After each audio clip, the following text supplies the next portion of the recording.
Well, it's like you know what the WNBA is doing right? The WNBA? What? They're letting these bitches fight.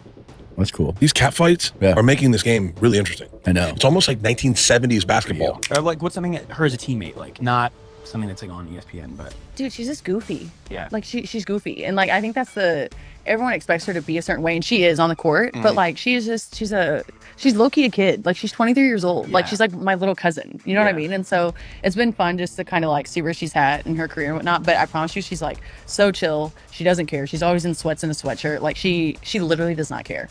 Sophie Cunningham didn't just speak her mind. She lit the WNBA on fire. She went on a podcast thinking it'd be business as usual. But what happened next? She exposed the referees.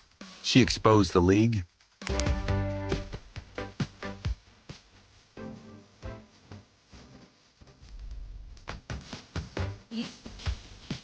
And most of all, she said what no one dared to say about Caitlin Clark.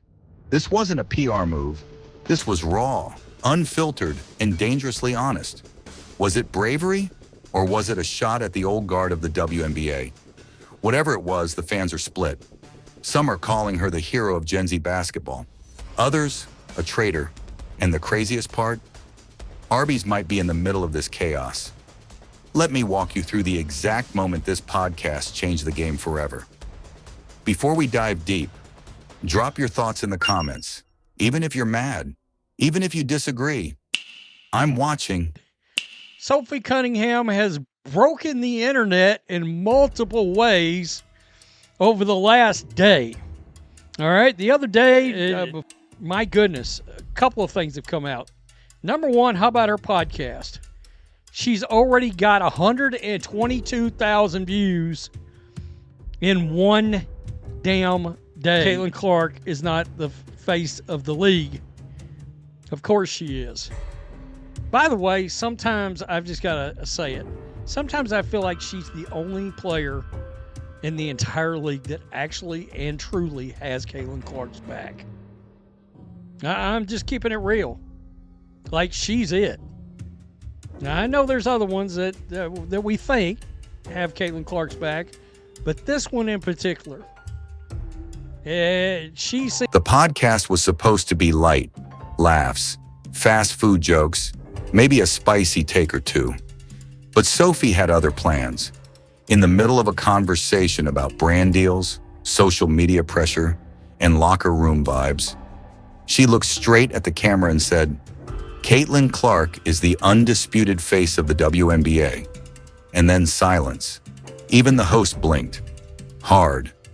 Because saying that, in today's WNBA climate, it's like lighting a match in a fireworks store. You could feel the air shift. The chat started exploding. The comment section flipped into war mode. But Sophie wasn't done. She leaned in again and said, and if you don't like that, maybe you're just scared of the new era. Boom. Mic drop. Then came the heat. Sophie didn't just hype up Caitlin. She went after the very structure of the WNBA. You think Caitlin's getting too much attention? That's not her fault. That's the league. That's the media picking and choosing. Refs? They treat her like she's a villain. She gets hacked and shoved and nothing. But you breathe on a vet? Whistle? The internet lost it. You had ex-players tweeting cryptic messages. You had ESPN analysts doing emergency segments. Sophie wasn't throwing shade. She brought a whole eclipse. And then, Arby's happened. Somewhere between all the hot takes, Sophie joked, maybe if the league cared as much about refs as they do about Arby's ads, we'd be getting somewhere. Now you might think that's harmless. Dude, and it literally like pisses me off when people are like, she's not the face of the league. Who would be? What? Sabrina? No. No, there's really good, well-known people in our league. I'm not discrediting them. Like, we have a lot of badasses in our league. Yeah. Like, hell yeah to that. I'm all for that. But when people try to argue that she's not the face of our league, or if our league would be where we're at without her, you're dumb as shit. Yeah. You're literally dumb as fuck. You guys played at Iowa. Were you there for that game? Yeah. Was that a preseason? Yeah. Yeah. We played against Brazil. Ooh, we should go to Brazil. Dude, Chiefs play in Brazil week 1 against the Chargers. no nonsense. Bravo. Bravo with the you're dumb as shit. you're dumb as F if you think Caitlin Clark is not the face of the league. Of course she is. By the way, But when a player starts roasting the league's sponsorship priorities on record during a monetized podcast, that's war. Reports say Arby's was not happy.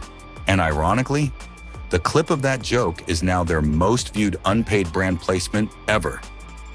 Millions of views, $0 paid. Talk about free marketing. Now, some people said Sophie was chasing clout, trying to go viral, but here's what made it hit different. She didn't smile while saying it. She didn't laugh it off. She got quiet and said, I just want the league to be fair. For Caitlin, for Aaliyah, for everyone. If we keep gatekeeping the spotlight, this league's never gonna grow. I was gonna say it's Dude, gonna here's sound my like thing. you're making excuses. And I get it Yourself. because if I was a ref, I know I would mess up all the time. Yeah. Like, I'm not saying that your job is easy, but when it is a simple call right in front of your face multiple times, what are you doing? What are you doing? What call are you like bugged out? All on of them. most? Everything. Like, it's just like they're just so That's when the hate started turning into respect.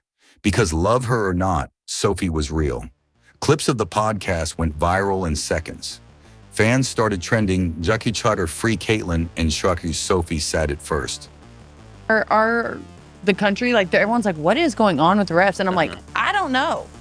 And you finding me $500 is not going to do shit. Fuck yeah, that was a bar. That's a shirt. Hot girls Fine. like to be fined. Finding me $500 won't do shit. That's sick. And then I'll get fined for that. And then I'll get fined for this. And then the But then put fines it on a shirt, continue. yeah. Yeah. Damn.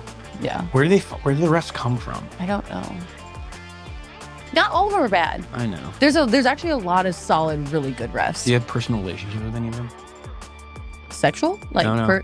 Well, And the Phillies were wearing something wild, and I wanted to see what they were wearing, but I was like, it's the Fever, man. The Fever's got Sophie Chan, who, by the way, have you seen what she looks like? No. Veteran players refused to comment. WNBA PR did not repost the podcast. Even Caitlin Clark, the center of it all, liked the video and then unliked it minutes later.